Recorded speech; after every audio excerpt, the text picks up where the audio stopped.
కాక. యోహాను సువార్త 1:29 రాయబడిన మాట అది. లోక పాపముని మోసుకుని పోవు దేవుని గొర్రెపిల్ల అని యోహాను చేత పిలువబడ్డాడు ప్రభు అయిన యేసుక్రీస్తు.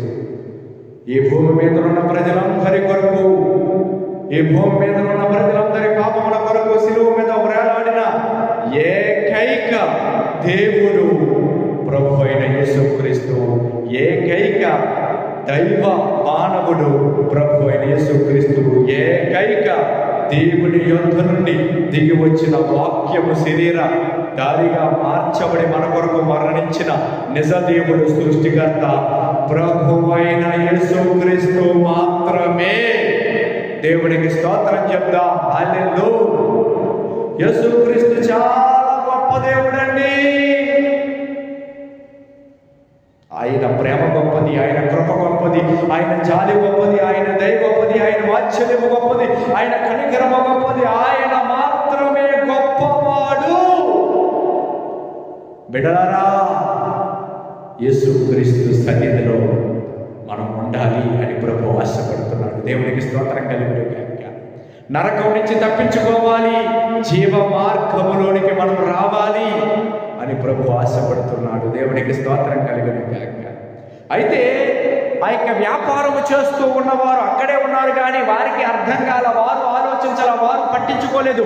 ఏమిటి ఈ బిడ్డ, ఈ యొక్క యవ్వన బిడ్డ, ఈ యొక్క దెయ్యము పట్టిన బిడ్డ, ఆ దెయ్యం పేరు కూడా అక్కడ రాశారు, పుతోను అను దెయ్యము పట్టిన ఒక చిన్నది అని రాసుంటారు.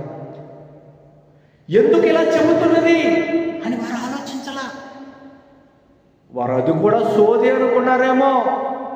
ఒకవేళ ఈనాడు చాలామంది ఇప్పుడు నేను చెబుతున్న మాటలు వింటున్న బిడ్డలారా, ఇది సోది అనుకుంటున్నారేమో. సోదే కాదు, నిజము.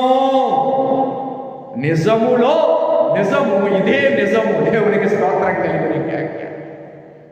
వెయ్యింతల నిజము, కోటింతల నిజము, మిలియన్, బిలియన్, ట్రిలియన్ ఇంతల నిజము ఏమిటంటే యేసుక్రీస్తు మాత్రమే దేవుడు. నీ కొరకు నా కొరకు మరణించాడు, నీ కొరకు నా కొరకు దెబ్బలు తిన్నాడు. ఆ ప్రేమ మూర్తి అద్భుతమైన దేవుడు, పరిశుద్ధమైన దేవుడు, గొప్ప దేవుడు ప్రభు అయిన యేసుక్రీస్తు. హల్లెలూయా, హల్లెలూయా. ఆయన ప్రేమ చాలా ఉన్నతమైనదండి. ఆయన ప్రేమ చాలా ఉన్నతమైనది. మనమంటే ఆయనకి చాలా ప్రేమ. మనమంటే ఆయనకు చాలా చాలా చాలా చాలా